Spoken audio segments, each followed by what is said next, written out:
Okay, new video format today. We're going to go through 1 minute and then some highlights. So the whole video is under 5 minutes. It's not some boring ass 30-minute Cat 4-5 race that you have no investment in. It's not a World Cup race. This is boring, right? So we're going to just go through some highlights and I'm going to talk about some interesting things I thought about this race. And then you can mute me if you're just caring about the highlights. This opening, right? It's very important to continue your sprint. It was only like 40 or maybe like 20 seconds there. So I've been finding that I've been trying to lay on the sprint a little bit longer than uh, maybe than previous races, and also in the future here. Just keep it on, keep on the power, right? Keep it on so that you're up in the front, and it's even more so important in this race, as you can tell here in a second, because this hill, if it's congested, you might have to get off your bike and run it. Luckily, I was out front enough that I could ride this, but other people behind me, I'm sure, were running because of traffic. So very important point in the early races and any race really is to just continue on and go hard as you can in the beginning.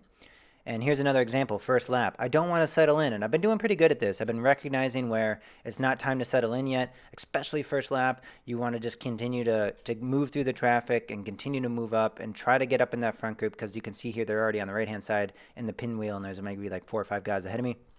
But that's another highlight of this, is that I didn't try to settle in early.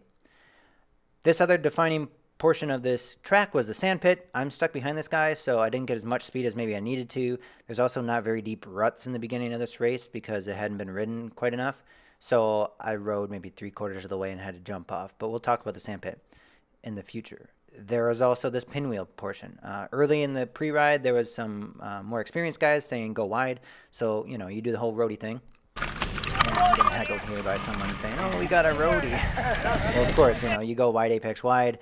I just thought this was a good example of maybe a smooth pinwheel footage from on my end. This hill was deceptively steep. If you went low here and then turn it around really quick, you could continue to keep some of that speed. And then from this section, you wanted to go high. So I aimed for the stake there. And if you stayed high here, this is probably the steepest portion, so if you stayed high, you kind of wanted to go a little bit wide so that you could carry some of that speed into the downhill.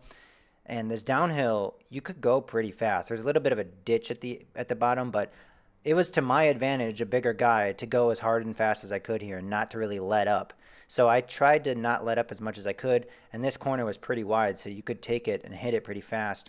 And then from here, it's just these barriers. So I thought, you know, we're looking at GoPro footage here, but I thought that dismount and remount here was pretty smooth, and I felt like I was doing pretty well with that throughout this race.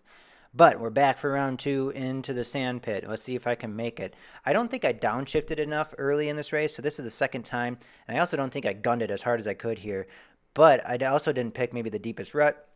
You know, you kind of aim for something and try to hit it, but wasn't happening on the second lap. So again, 3/4 of the way, jumping off. Here, I went pretty wide. It was pretty flowy, this back side of the course. You can tell here that I was taking it pretty smoothly, pretty flowy. But then once you get out of this, you could carry some speed, and this gravel section was somewhat loose. So you wanted to keep your speed into the gravel as much as you could, keeping it straight and keeping upright. But then if you hit the grass on the right-hand side here, you could kind of angle yourself better for the apex. And then once you're in the apex, turn it even more, and then hit the wide portion right up against the tape. Here we are, round 3, fight. We are into the sand pit. I did a better job here. I downshifted and I went harder, and I picked the deepest rut I could find, and I nailed it. So I'm like, fuck yeah. Fuck yeah.